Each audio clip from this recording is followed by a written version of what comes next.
Hey, we're professionals now. All right. 3, 2, 1. We are live, Ryan. Good morning. Good morning, Good sir. morning. Yes. All right, and you guys listening? And you guys too.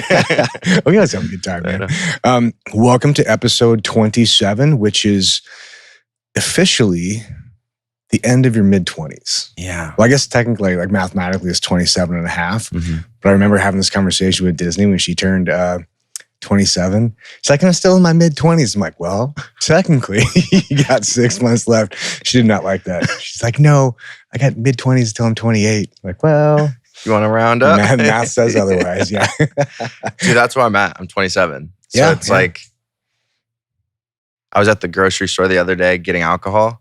They said, how old are you? And I said, 21. It's just like, I mean, 27. Like, it's just weird. My mind still is that young, but it's just like, oh, I'm really 27. You know, Yeah. It's crazy.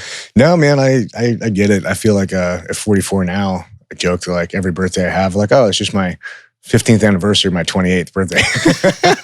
I'm just perpetually 28, late 20s. You just feel that way, right? Yeah, I think honestly, age is a lot of just what you make it and how you feel. And especially now, dude, there's so many options. Like I'm on TRT and HGH and it's all doctor stuff. It's not the bro science I was doing before. But dude, it's fantastic. And I feel great. And I'm like stronger than I ever was. Like I feel like I look good. You know, I'm happy with myself. You like, look amazing, Ryan. Thank you, sir. I mean, there's always room for improvement, obviously. But dude, I'm for 44. I'm stoked with, where I'm at. Doesn't mean I don't want to get better, but dude, I'm okay. Hell yeah. Okay with everything. Thanks to modern science. Modern science. Yeah. Hell yeah. Fucking science. Fucking, oh, dude. Hell yeah. Science. All right. Well, you want to go over the topics for today? Yeah. So right now, we are going to be talking about clients versus customers, right? Because that's a huge difference. We got clients is something, to me, I think what people that you have a service that you're offering and you're doing to help them out. And customers is something that they purchase from you. And it's not maybe like, it's not such one-on-one. It's more transactional. Transactional. Dealing with competitors, burning bridges, whether it's clients, employees, brands, other partners, and the importance of maintaining positive industry relationships. But I think maybe one of the key things to start off with is there is a difference between a client and a customer. Mm-hmm. Like we have very few customers, but we have a lot of clients, but our clients have customers.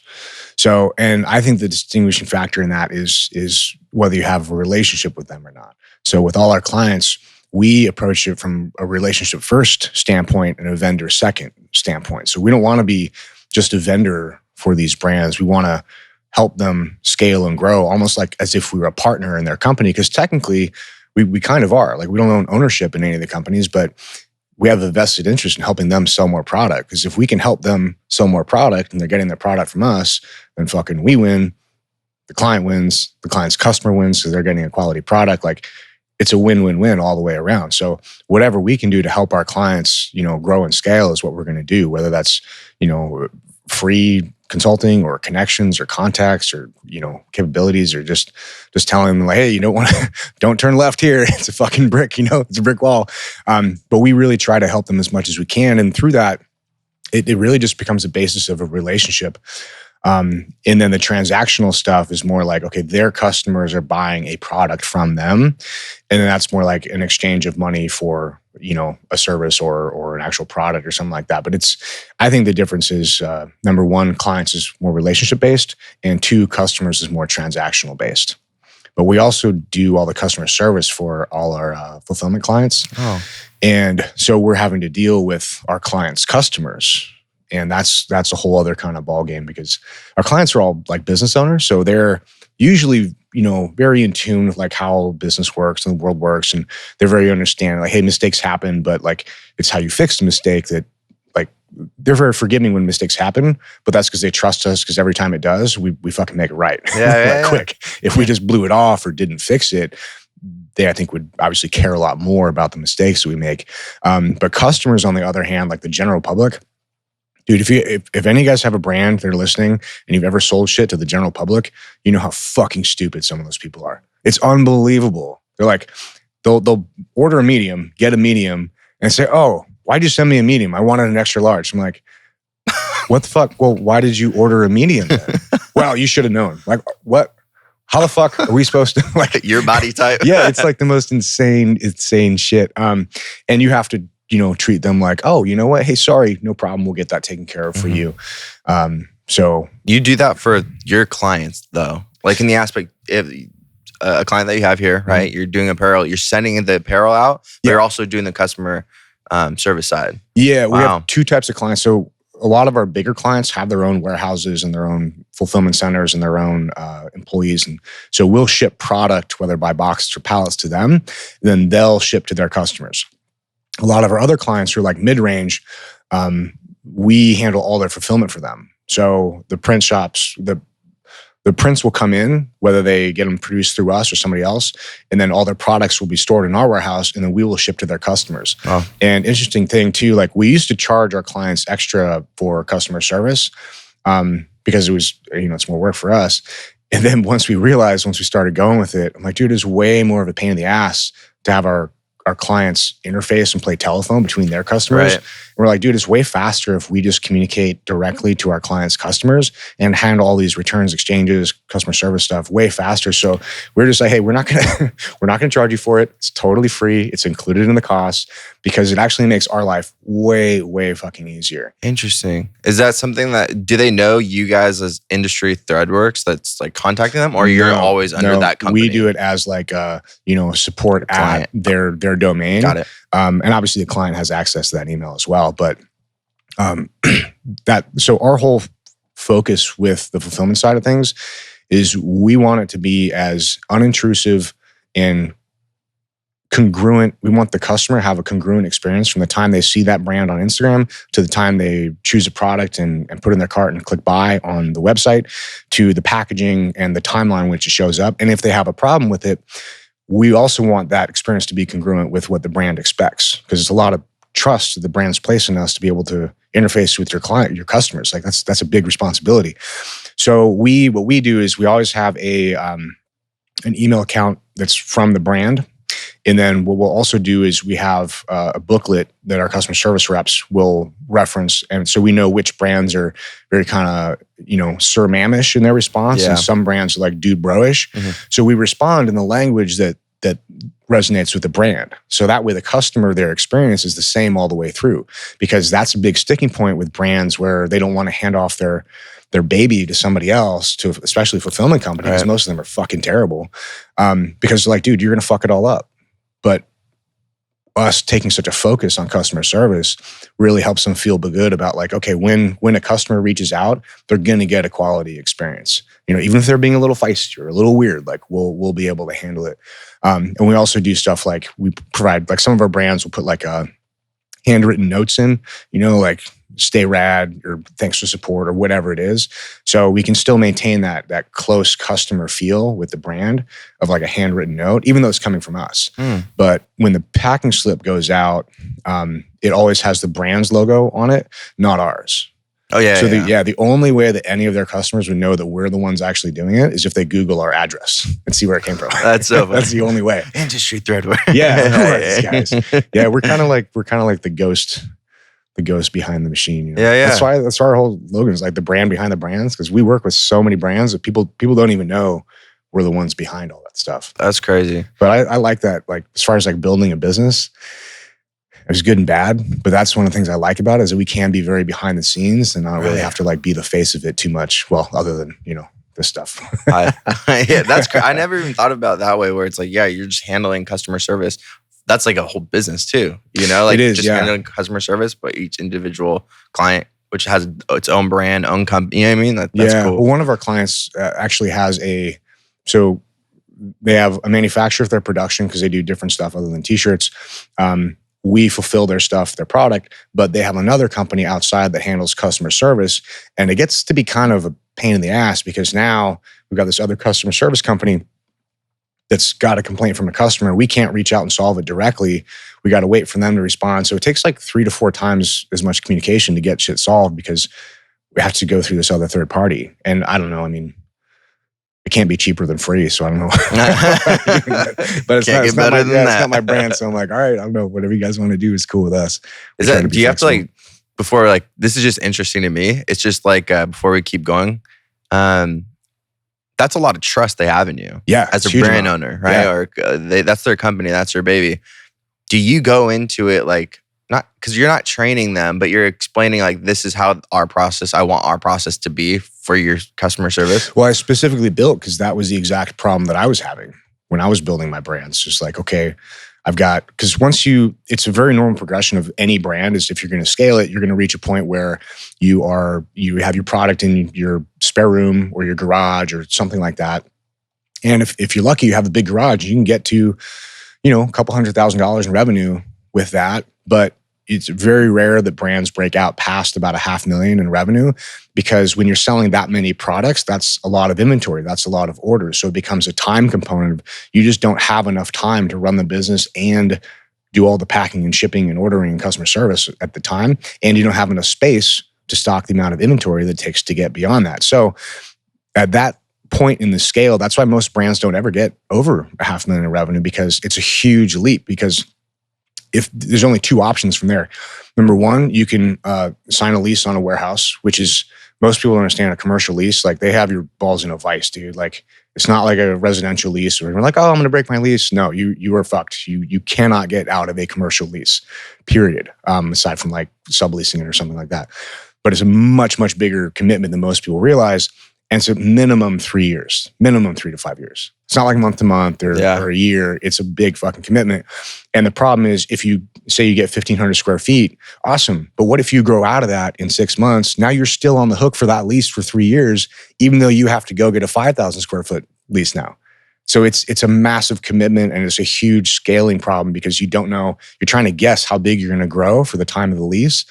And it's an issue. The other problem is, once you reach that point, you have to hire people. They handle all your customer service and fulfillment and inventory. And now, if you built a brand, it's not normally your focus is like, leadership and HR issues and dealing with so-and-so's fucking so-and-so. And you're like, it's a huge, it's all the shit that goes along with, people. Yeah. Just people have issues and problems. And if you're hiring people, you're going to have issues and problems.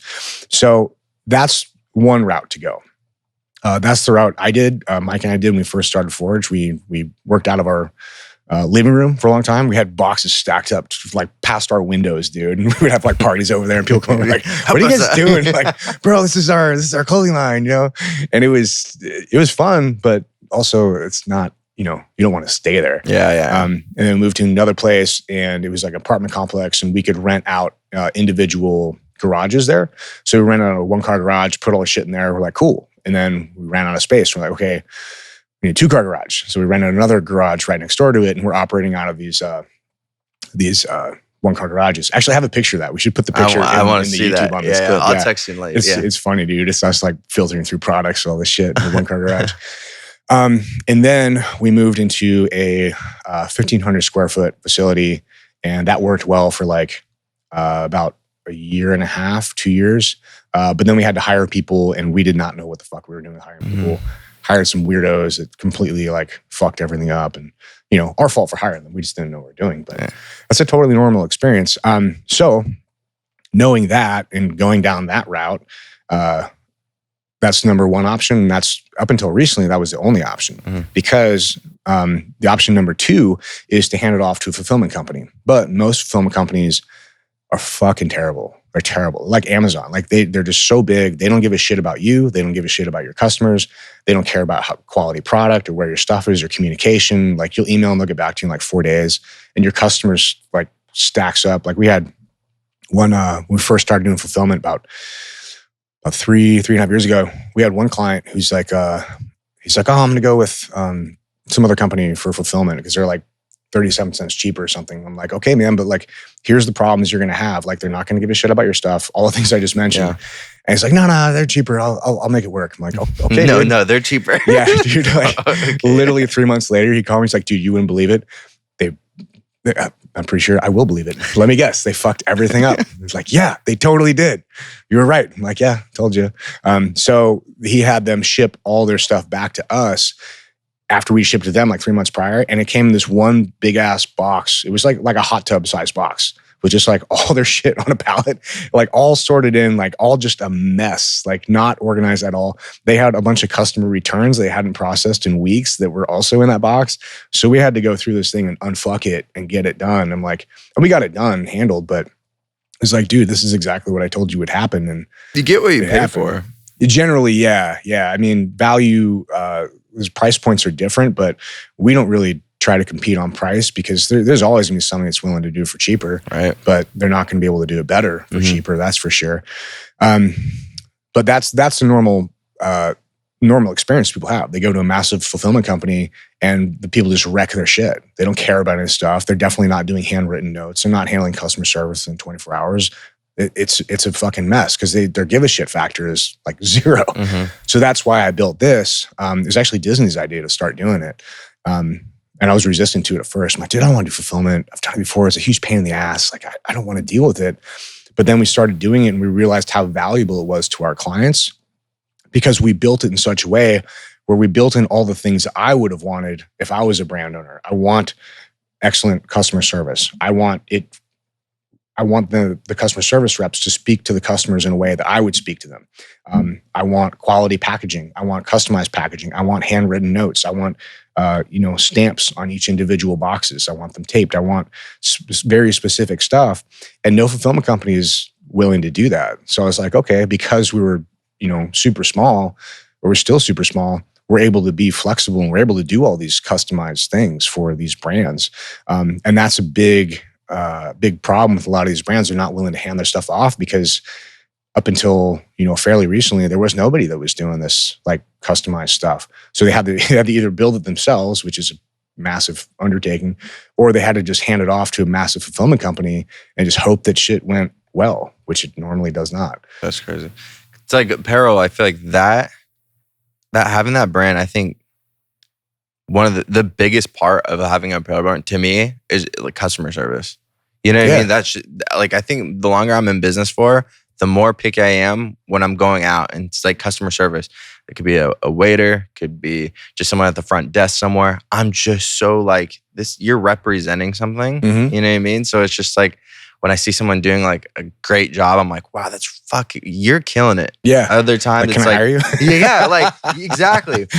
But then you have some people I'm like a waiter or a waitress or whatever, like you expect a tip or you get mad if I don't tip well because your service was not the best. Like to me, I just been paying so much more attention to customer service, and it's such a huge game because you might not have the best product in the world, but damn, if I like to work with you and you, game changer. Yeah, customer service is huge, man. And it's also a great opportunity. So we look at it like, for instance, when a customer, like one of our clients' customers will reach back out with like some problem, right? So like say it's somebody who orders an Industry Fabrics t-shirt and say it's me, my brand. So, and this used to happen before we went to a digital system. We used to have human error rate where like they'd order a large and they'd get like an extra large or something. We don't have that now because we switched over to SKU system, but it took our human error rate from like 1% to 2% to like 0.001%. Oh, like wow. it's almost impossible to. I mean, yeah, we have one screwed up order out of like 10,000. What's the SKU system then? It's the digital system on the back end that we use to. It's basically created all digital. So now the system literally won't physically let you ship the order if it's not accurate. Oh, right. So, but before we had that, we were using. App on the back end called ShipStation, which is fantastic. Like if you're a smaller brand, because the one we use now is $2,000 a month just for the for the app, just the program. But it works. The volume we do, it's very necessary. But if you're a smaller brand just starting out, ShipStation is fantastic. I think it's like $20 a month, and it really is way easier to batch process things. Way better than the back end of Shopify. It's really good. It's worth checking out if you're not using it already. But we could never get below 1% to 2% human error rate on it. So we would have these things happen. So like occasionally somebody would order a large and we send out an XL or the wrong size. And that's also a great opportunity for you as the brand owner to provide exceptional service. So for us, we're like, okay, hey, first off, thanks for letting us know. We're so sorry about this. And oftentimes what some brands will do is like, hey, send it back to us and pay to ship it back to us. And then once we receive it, we'll check it out and send you the right size. Like, no. If you fucked it up by sending the wrong one. Well, we used to tell them, say, hey, sorry about that. We sent you the wrong one. Totally our fault. No need to send it back. We're going to send you out another one with the right size right away. Just go ahead and keep that one. And please give it to somebody who you think would really appreciate it and like what the brand is about. And they're like, oh, fuck. Yeah, right. Thanks. That's cool. Now, it not only does it solve their problem, it makes them feel empowered and heard. And more than that, it gives them a gift that they get to share with somebody else. And guess what they're going to tell them when they give them that gift? Exactly. They're going to tell them that experience. Yeah. So now that person has amplified, like that, it amplifies the message on that. So I think it's a huge opportunity. Anytime we get customer service issues come in, I always look at it first, like as an opportunity. How can we make this experience exceptional for the client or the customer, and exceptional for the customer so that our client is happy? Because you hear a lot of people bitch about customer service, like, oh, someone's like emailing most about people suck at it, dude. Yeah, but it's like that. I love how you just said that. How can I capitalize on this to make it the best way possible? To keep, that. Well, dude, like I bought, I used to like Prada brand a lot. And so Disney I bought like Disney and Prada purse or something. And I went in and we bought this, we ordered, she wanted it with a strap. And the strap was like $600. This is like, I don't buy her shit every day. This is like Christmas or something like that. And so we're at the Prada store and like, oh, we don't have it, but we can order it for you. We're like, okay, cool. And she wasn't sure if she wanted it, but we were like, okay, we'll order it $600. And then if we don't like it, we'll just, bring it back. So it came in and she put it on, like looked at it, clipped it together, wore it around the house, like the living room for like 90 seconds. It's like, yeah, you know what? It's not worth $600. Like, let's return it. So we put it back in the packaging. I took it to the Prada store like the next day. And I'm like, hey, we just bought this purse the other day. We bought the strap with it. And Prada's like a mega brand, dude. Yeah. Like super luxury brand, like Louis Vuitton and all the other stuff. And I'm like, hey, we got this, and it's just not her thing. She doesn't want it. I'd like to return this. You're keeping the $3,000 purse or whatever it was, but the $600 strap, like I would like to return that. They're like, oh, well, let me check it out. Oh, this has visible damage on it. I'm like, what are you talking about? Visual damage? Oh, well, you can see here. And she looked at the inside of the leather. You can see here the leather was because it's sewn flat, and then when it was shipped in a circle, wound up. So, well, you see here the leather is it was binding a little bit. I'm like, that's how it came. Like, we literally took it off, wore it for 90 seconds, put it back in, and I brought it here. Well, we can't accept this. I'm like, what the fuck are you talking about? Are you fucking serious? This is damage now because of the way that you're saying you shipped, and I somehow did this fucking damage. I was like, I really had to call security because I was just looking at this bitch like I was gonna fucking throw through the thing. What I wanted to do is take that strap and just bash the fucking like glass desk in. Like, oh, you don't want to return my shit? Fine, motherfucker. But of course, I had to handle myself. And but yeah, I will never buy another fucking thing from Prada in my fucking life because of the way they handle customer service. Damn, man. Like, I wonder if that's normal for like higher end type brands because it's just also it's that Pretty Woman effect. Like, you ever seen that movie Pretty Woman? Yeah. Like, I go in there, I do not look like I should be wearing fucking Prada or whatever. Yeah. And like I had tattoos and like tight jeans and tight t-shirt. I look like a fucking hoodlum. So this lady was just like poo-pooing me. I'm like, okay, I see this. It's so funny. I think that's part of customer service too. Is like, but you came in with it, Yeah, I know. Did you have proof of funds? Yeah, they looked at my fucking receipt. I'm like, the fuck, bitch? I bought it. That's why I was so pissed. I'm like, God damn it. And then she was like saying that I'm the one who damaged it. I'm like, you shipped it to me. What the fuck are you talking about? Anyway, yeah, that was, so that's the importance of customer service. Yeah, man, it is. To me, huge. Customer service, number one. But yeah, clients are different than customer service. So I think customer service is a whole like art into itself. But it's a little bit different when you're talking about maintaining relationships with clients because they have different expectations. Like the way I talked about solving that situation for that customer is much more like a transactional thing. Like, hey, we'll fix the problem for you. And, it's basically less than $10 to $15 to fix that problem.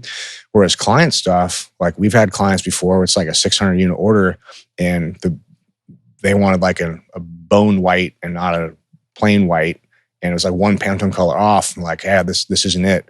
And we're like, fuck, dude. Like one Pantone color off. What does that mean? So Pantone colors are like standard colors. So like you'll have 200 different shades of white, you know, or actually like 20 different shades of white, 200 shades of gray, and like 20 shades of black. So it was one Pantone color off, right? And they refused the order and like, nah, we can't sell these. I'm thinking to myself like, okay, motherfucker, like you notice a difference. This is what I think in my head. I didn't say this. I'm like, you notice a difference. Your customer will not ever notice a difference. Like if you sell all 600 of these, not one customer will send it back. I'm like, you know what? This is one Pantone color off from what I saw in the picture. I've got to return it. I know, it's right? Never going to happen. But we ate that whole 600 unit order because we do millions of dollars a year with that client. I'm like, okay, cool. If this is what it takes to make you happy, no problem. We'll eat it and we'll, you know, I think they're still sitting in our warehouse right now. We have 600 fucking shirts from that client. I was just gonna ask, Yeah. what the fuck do you do with it when you eat it? Normally you got to throw them away. You can't sell them. Can't recycle, nothing. An aspect of, I don't know. Yeah, recycle shirts. When we cleaned out our warehouse like a year ago, we had an entire dumpster of like sample shirts or blem shirts. We typically eat around $15,000 to $25,000 a year just in shit like that. Just because you can't. I'm not saying sell them, but you can't even legally just give them out, right? No. I mean, I haven't looked into the legality of it. Yeah, maybe. I feel like there's been some clients that piss us off, and I want to just go like give them to the fucking bums. You know, like the entire bum population of fucking San Diego is like, why are they all wearing my shit? A bum army of like this fucked up brand. Bum army. Yeah, it wasn't that client, but we have a really good relationship with that client, and that's why I was happy to eat 600 units. I'm like, dude, whatever, it's totally fine because we have bigger goals and we operate like a partnership, not a vendor. So I'm not going to be pissed about 600 units. I mean, it's not ideal, but I'm focused on the relationship and where we're going together over, you know, this year, next year, the next 5 years. So 600 units over the course of that is, you know, whatever. It's not something to get worried about. And if they're upset about it and it cost me, you know, whatever, a couple $1,000s to fix it, that's a great investment on my part to be able to pay a couple $1,000s to fix it and show them that we're on board with them. Mm-hmm. We're going to be a great partner for them. Mm-hmm. But we have had clients where they're just totally unreasonable and like try to fix it for them, and then they just get more unreasonable. I'm like, dude, fuck you. Like we've had clients where like I've almost like gotten in fistfights with them before. Wow. Yeah. Some of them are team guys too. That figures. Team guys are like our best and our worst clients. Like Sean Evangelista from 30 Seconds Out. Fucking love that guy. Mm-hmm. His wedding. They're a fucking power couple. They're so badass. But we've had other team guy clients, and I'm like, fuck is wrong with you? Like, what the fuck is wrong with you? Some of them, like one guy in particular, is like, we're trying to work with him and trying to help him do stuff. Maybe he's literally just too stupid to do business with. Just too stupid. Like, he literally can't even. He's in apparel? No, he's in some other shit. But like, I mean, he literally can't even send a text where it makes sense. I'm like, what the fuck? What are you even trying to say? Like, I know you're mad at me. You're trying to tell me off. But I don't even understand the fucking words that you're writing down. Like, how does anybody pay you money to fucking exist? You're so stupid. But anyway, yeah, it can be very frustrating. But he's not a client anymore, so fuck him.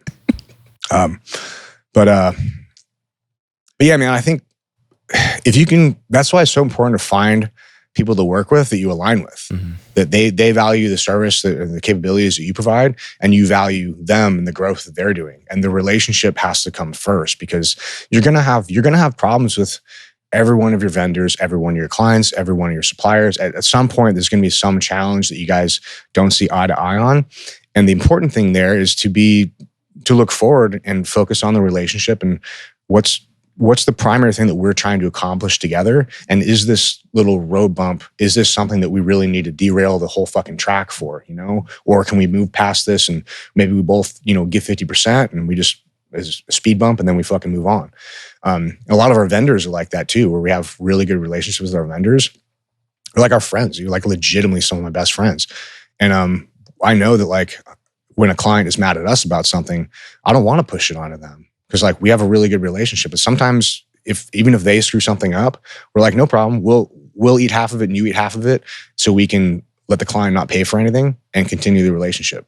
And because we do so much business with all these guys, like it's real easy to have those conversations. Even though sometimes we don't really agree with, you know, the reason for it, that's not the focus. The focus is maintaining the relationship and moving forward in that. Well, you've dealt with clients before, and like, what's your experience with that? Like what aspect? Like, I mean, like when you have a disagreement with a client, like how do you solve that? I said before on here, I believe everything's my fault, right? Something happened, even when I know they didn't do something in the right way. I usually go back to like, it's my fault. Easiest to blame myself so I can come at it with like a right solution, right? So, because I just don't feel right now saying oh, you fucked up or you messed up. I'd rather say, take a step back. What did I do? And I'd be like, that was on me. I didn't communicate it properly. This is what I meant the video should have done, or this is the style that I wanted you to film, or the content that I wanted to lay out for this week wasn't just because it sounds cool. It has a formula behind it, So I always come in that way, so they can't come at me and be like, oh, like upset with me, but because I'll take that hit any day, until we build that relationship, and then it's more like, hey man, like what's going on? Like, why haven't you been doing that? Or what do you think is happening? Yeah, I feel like there's a difference between fault and responsibility. So in our, in my experience in the world that we operate in, a lot of times things aren't our fault. Yeah. We're like, hey, for instance, like a print might come off a different color because it off-gassed, meaning the print changes color 24 hours after it's printed. And we have no way of knowing that through the QC process, because what it does is they'll over dye a shirt. So say they're running short on black t-shirts with the blank manufacturer, and they're running short on black. They'll take a red shirt and dye it black and then send it to us. We print on it. Say we print on it white. It prints white, looks good for 24 hours. But after 24 to 48 hours, it starts to do what's called dye migration. So the red dye from the original color shirt will seep through and start to permeate the white, and it'll turn the white pink. So, and the blank manufacturer doesn't tell us they did that to the shirts. So we don't know. It's always a gamble. It's like 1% to 5% of the shirts might come out like that. So when the clients complain about it, I look at it as like, that's not something that we control. It's not our fault, but it is our responsibility to make it right. So that's just the cost of business. We're like, normally what we'll do, usually in most cases, it's like 1% to 5%. We're like, okay, no problem. We'll just reprint them, or we'll refund, or whatever. If it's noticeable difference, or they're unsellable, even though there's nothing we can do to control that, like literally nothing. But that's the difference between fault and responsibility. Yeah, because that's what I mean. It's like kind of just biting the bullet. It's going to happen, and it's just like, okay, well, like why didn't I get any, I don't know, fucking followers this week? I'm like, okay, well this is a process. Maybe because you're not interesting. I'll tell them straight up that way too. But my biggest thing and what I do is relationship. Yeah, because it's.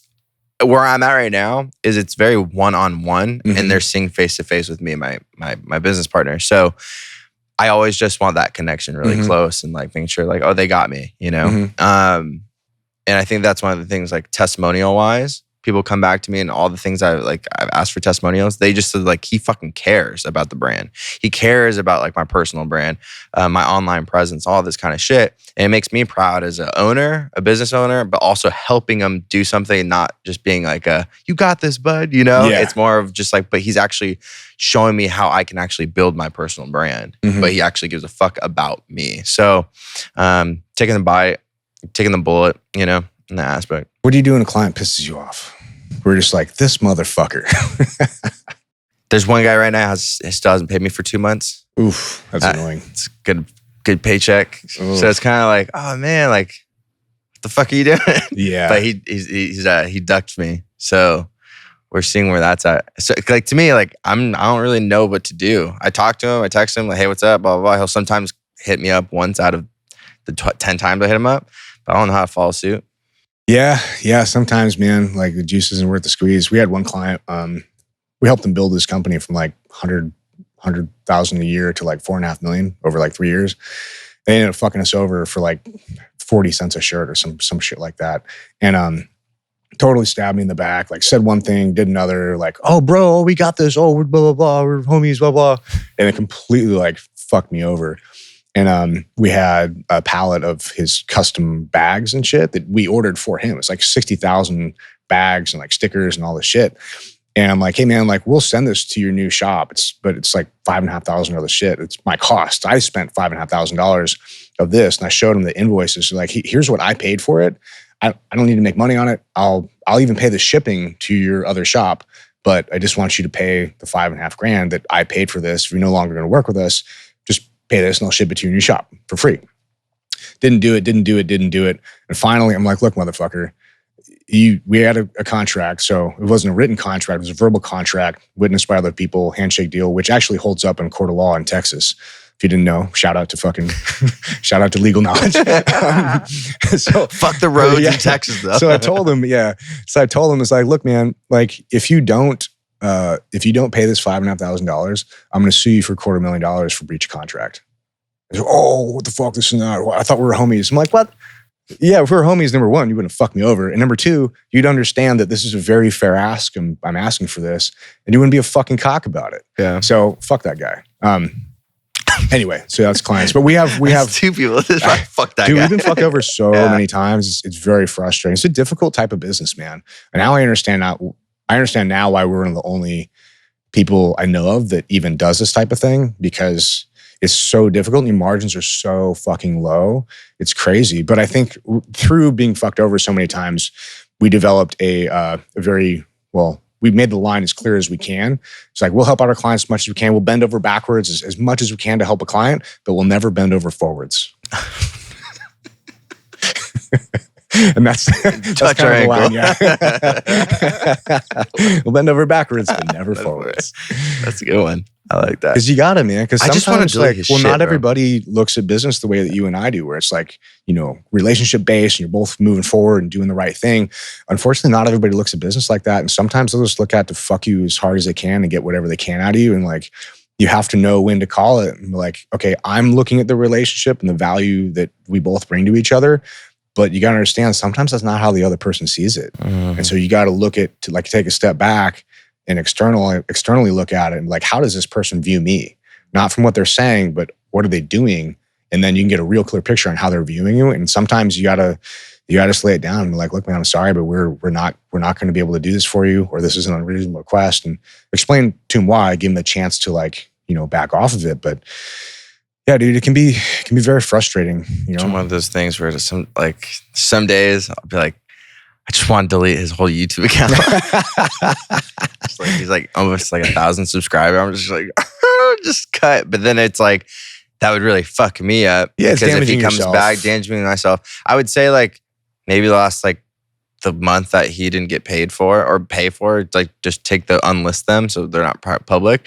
But even that, that's not really going to do anything. It's not. No, I think that's fair. In a situation like that, it's reasonable for people to get what they pay for. Yeah. And it's also reasonable for people to not expect to get what they don't pay for. Yeah. That's totally fine and reasonable. And if you've communicated to them, hey, look, we had one client, man, I got a lot of stories about getting fucked over. I just realized this other fucking title of this podcast. This other fucking idiot. We helped him start his company, and then two other idiots. Man, I really have been fucked over a lot. But anyway, sometimes you just got to chalk it up the cost of doing business and be like, hey, look, here's the line of sand. Here's what I'm willing to go, and I think it's fair. Here's where the line is, and if you don't do this, this is what's going to happen. And just leave it in their court. But the other part of that is you have to follow through on whatever you say you're going to do. So that's why you got to be very careful that you don't overcommit to I'm going to burn your house down. Because then you got to go burn their fucking house down. You got to be reasonable. Because I was going to ask you about the whole, when you play that card, I'm going to take you to court for this shit. And then you have to take them to court. Yeah. Yeah, we did. One of those times we got burned.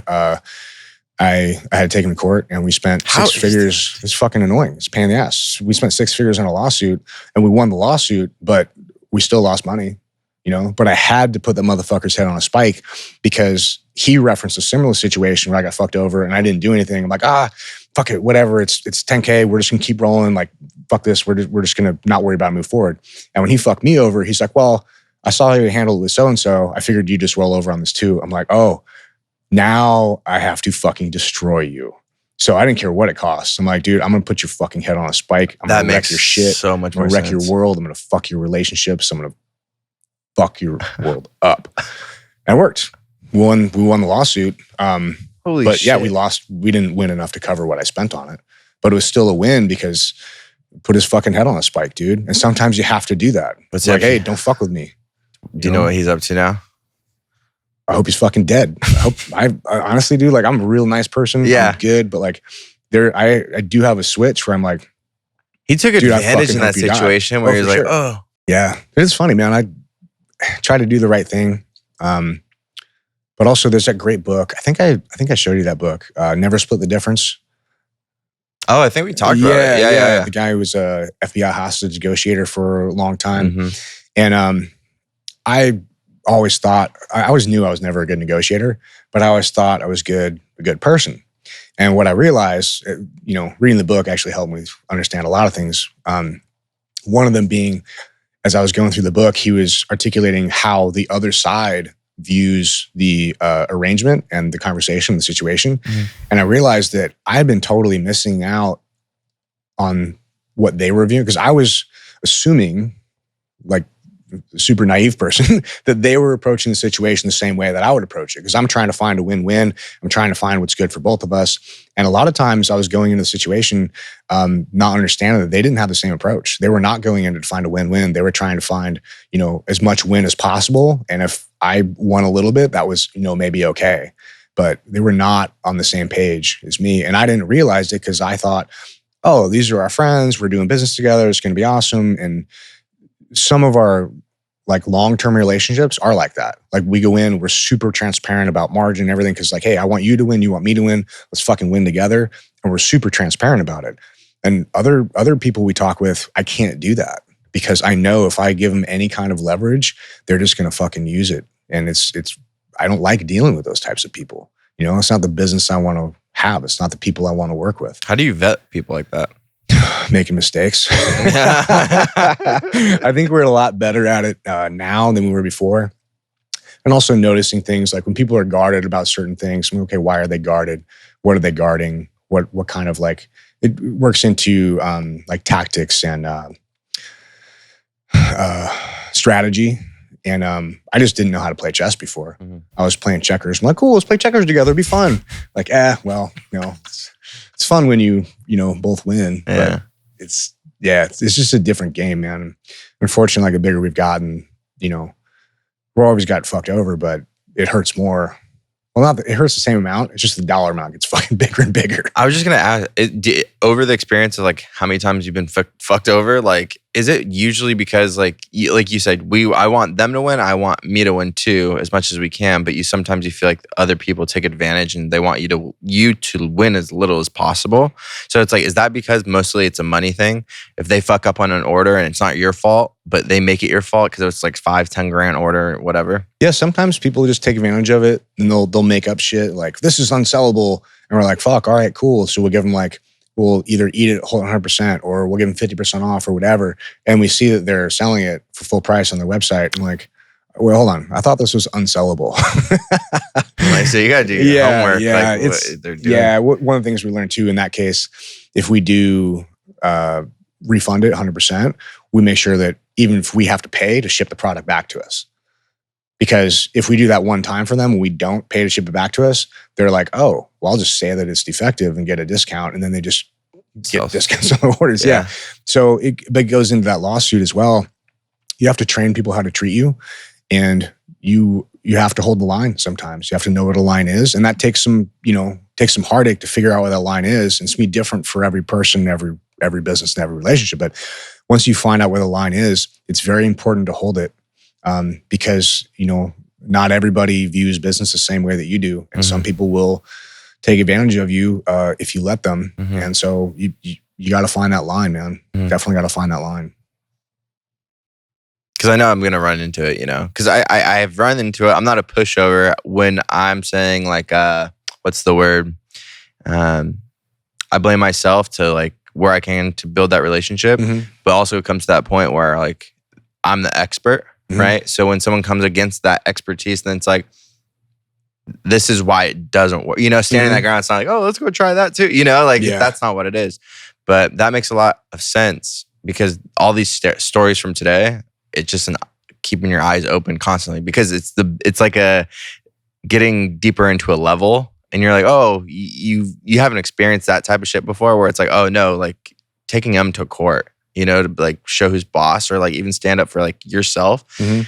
It's true. Well, sometimes those things too, it's not even to show them is to show anyone else later. Yeah. Because now I have that story. It's like, hey, I spent 6 figures. We won, but I lost money to fuck with this person. Yeah. That's a win to me. That's worth it. I'll remember this, Ryan. But also, but what we were asking for that before we even went to court was like very reasonable for what I was asking. It's like, nah, not only not getting that, but fuck you not getting anything. I'm like, oh, all right, cool. Fucking loading up. All right, let's do this then. Damn, bro. Yeah, it's frustrating, dude. And for no reason too. It's shit like, I still don't understand in most of these cases. I really don't understand even why they did what they did. I'm like, they just shot themselves in the foot at the end of the day. Because we're a really great partner. Our long-term clients we work with forever are fucking winning left and right. Mm-hmm. And we're with them. I'm like, dude, and we're backing them like we're fucking legit partners. And I don't know why, like, what the fuck would you fuck over your partner? Right. Doesn't make any sense, man. Dude. But that's why we win with fucking winners. And losers are going to fucking lose. Yeah. Like, whatever. Sometimes you got to, sort out the chaff. Yeah. Damn. That's crazy, dude. I hope you don't have as many stories as I do. You just tell I got quiet. I was like, Also, too, man, like that's been part of my problem ever since I was a kid. Was I'm just like super fucking nice and accommodating, and especially when I was a kid, like just a super pushover, and it sucked, dude. I got fucked over a lot, like. But I also don't want to lose that. Like, I don't want to lose that like character of me that's like is genuinely like I feel like I'm a really good person, even though I'm capable of being a huge fucking dick, but usually only when people deserve it. Yeah. So I think I want to keep that part of me. Well, I think keep that part of me. Yes, I don't see you losing that main part, the kid part. Yeah. I feel like that is what's helped you grow your business where it's at. Yeah. You know what I mean? No, for sure. The clients that we have, and like I just had a conversation today with a guy who called me out of the blue who, just sold a company for fucking $1 billion. And he called me and was like, hey, I'm starting a new one. I want you to run a apparel line. And it's because we have relationships with other people that were like other fucking winners who are like, hey, you did this, you should talk to my guy. Yeah. I'm like, fuck. And there's no like money changing hands. It's just like, hey, this guy does a really good job. I think he'll do a great job for you. Fucking connect. Done. And that's how we run now. And the people who are like, well, I'll give you this connection, but I want $10,000, or I want to be like, dude, those people don't fucking win long term. No. Winners fucking win. You just got to surround yourself with the right clients on the right path, be a great partner for them, and fucking win together. Facts. Win together. People win together, stay together. Winners win. Winners win, bitch. Well, clients versus customers. Good episode. Yeah. That was long, dude. Like that was like a really good section that I didn't even think. It's like 2 words, and I'm like, damn, this went really deep. And I loved it. That went way longer than I thought it was going to be, because I don't usually talk about negative stuff or like being fucked over, because I'm generally a pretty positive person. But man, this is the first time I've like talked about almost all of them. Yeah. I'm like, wow, that's a lot. I'm like one after the other. I'm like, shit, dude, we really have been fucked over quite a bit. Ryan was venting today. I'm just kidding. Oh, yeah. It's amazing. I'm still so fucking nice. I saw you were up here today, and then you're like, I could tell the more I'm getting fucked over. Yeah. I'm like, dang, bro. Yeah. But honestly, now I think we're in a really good position, and I'm super stoked with the partners that we have now and the clients. And like, dude, I think I'm so fucking excited for 2023. Oh, yeah. So I think we've laid all the groundwork, set everything up, and fucking there's so many good things that are just ready to roll for next year. And we got the right team to do it. We got the right people to work with. I'm fucking excited, man. Yeah, man. Hell yeah. Dude, before we wrap it up, how you talked about it, you released the last episode about the booklets. How's that going? Oh, yeah, it's good. I talked with my buddy Brooks Holland. Shout out Brooks. Brooks. Yeah, he's been doing information products for his wife's stuff, fitness stuff, for like 10 years. So we had a really good conversation yesterday. He's got some incredible insight on it, and he's going to help me kind of like build it out into, probably what it should be. Because right now it's a lot of words and it's really good information, but I think there's a way that we can make it a lot more accessible, a lot more valuable, to let people like make it more tangible. Yeah. More of an ecosystem where people can go in. It's not just something they read. It's something that they get into, that they have constant feedback, like constant questions answered, just more support, basically. But yeah, it's been interesting. I think it's very useful. Oh yeah. Do you want to explain to someone that's probably new, like what the booklets are about, like payroll helping out? Yeah, it's all the shit that I wish I knew, like last 15 years, like all the mistakes that I made, the solutions that we put in place. I know in my situation, if I had this and actually paid attention to it from the get-go, it would have saved me at least 3 years off my first apparel line and probably $150,000 in mistakes. Damn. Yeah. Wow. And you have these like separated into like different chapters? Yeah, right now, but we're gonna revamp it. Brooks has some really good insight on it. So I realized like, okay, it's good for right now, but we're gonna do some really cool shit with it, probably in the next like month or so. Oh yeah. If you guys are in apparel and want shortcuts from Ryan saving 15 years, click the link. There'll be the link in the description. So yeah. Have your information products out yet? No, they are, but nothing like that's one thing we want to do, because right now we're having it when clients sign on board with us, but we don't know what way to go. We're having Kajabi, right? Oh, and that's something I want to talk to you about, because it's in Kajabi, but it's like, can you sell or you can sell products in Kajabi, but not like Shopify? Like, what do you guys have? We have Shopify right now, but to be honest, that's one of the things that Brooks was recommending was moving to like a different landing page. Yeah. But yeah, he's the guy, has way more answers. I'm just guessing all the shit. That's why he saw it and he's like, bro, I got to help you. Yeah. But hey, you took the action, see? Yeah, man. Yeah. Like, it's good to have connections with people that fucking want to win together, man. Yeah, man. Cool. All right. We good? We good, man. All right, homie. Shake and bake. Shake and bake.